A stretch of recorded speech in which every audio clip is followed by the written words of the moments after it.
All right, so last week we put out a blog about why or how patient electronic signature in the registration area, while it promotes a paperless process, it's not always promoting a good patient experience, which is of course not what we're going for. So in this session, we're going to be talking about carrying patient electronic signature to the bedside, but still promoting a good patient experience. So let's get into that.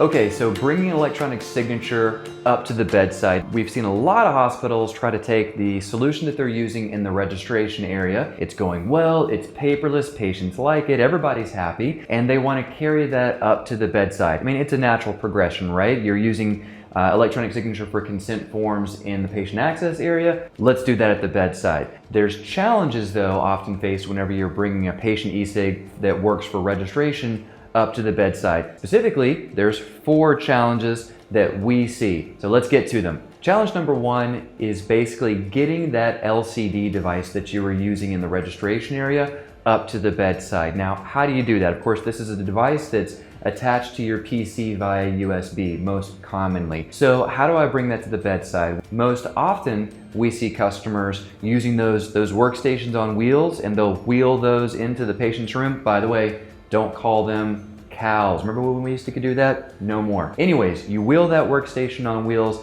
next to the patient bedside. Frankly, that can be a bit intimidating, a bit daunting to your patients to wheel in this big old machine, this big monstrosity with all these peripherals hanging off of it. Worst thing to do, by the way, is put that device between you and the patient. There's a lot of stuff between you and them, so just don't do that. Challenge number 2 is handing the LCD device to the patient. So let me show you something here.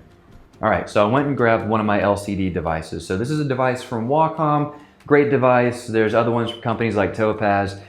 In this particular example though, with the Wacom, you can imagine that this is attached to your PC with the workstation on wheels. You bring up a consent form, and then you have to hand this over to the patient. So whenever you're thinking about whenever you're thinking about a good patient experience, you want to give them something that they can get a good grip on. This is the tangible side of eSignature, again, that I talked about in the last video that you really have to consider. So with this particular device, you can see I can grab it. I can get a pretty good hold of it, right? So I've got my thumb on it, my hand's fully wrapped around the back. So if you're using some LCD devices in registration today, go take a peek at that and grab it and see if that's something that you can get a good handle on. Some of those devices are a bit more clumsy than others to actually get a grip on. So with this, I can hold on to it, I can sign it.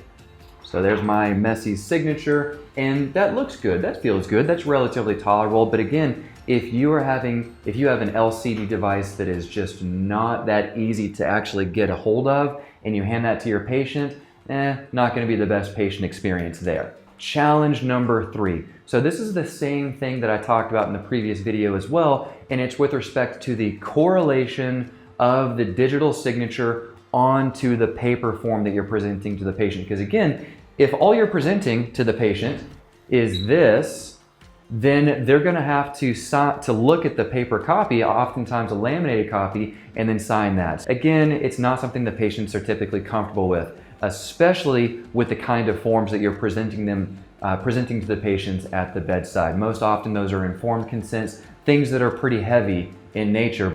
And this brings us to challenge number 4. Now, if you look at the forms that the patients are signing at the bedside and you compare them to the forms that they're signing in registration, the forms that are being signed at the bedside are often much more complex. They're much more detail-oriented. They require a lot more data entry. So this is not really, challenge number 4 is not really about the patient experience. It's more so about, can the solution that's being used in registration stand up to the needs or the requirements of the forms at the bedside? And the answer, whenever you're looking at forms like this, or this, or this, or this even, the registration e-signature solution is not able to provide a complete digital experience for all of those forms because they require more than just signature capture. They require data entry, whether it's data entry through free text fields, checkboxes, drop-down lists, radio groups, whatever. The e-signature solution that you're using in registration is most often not able to be used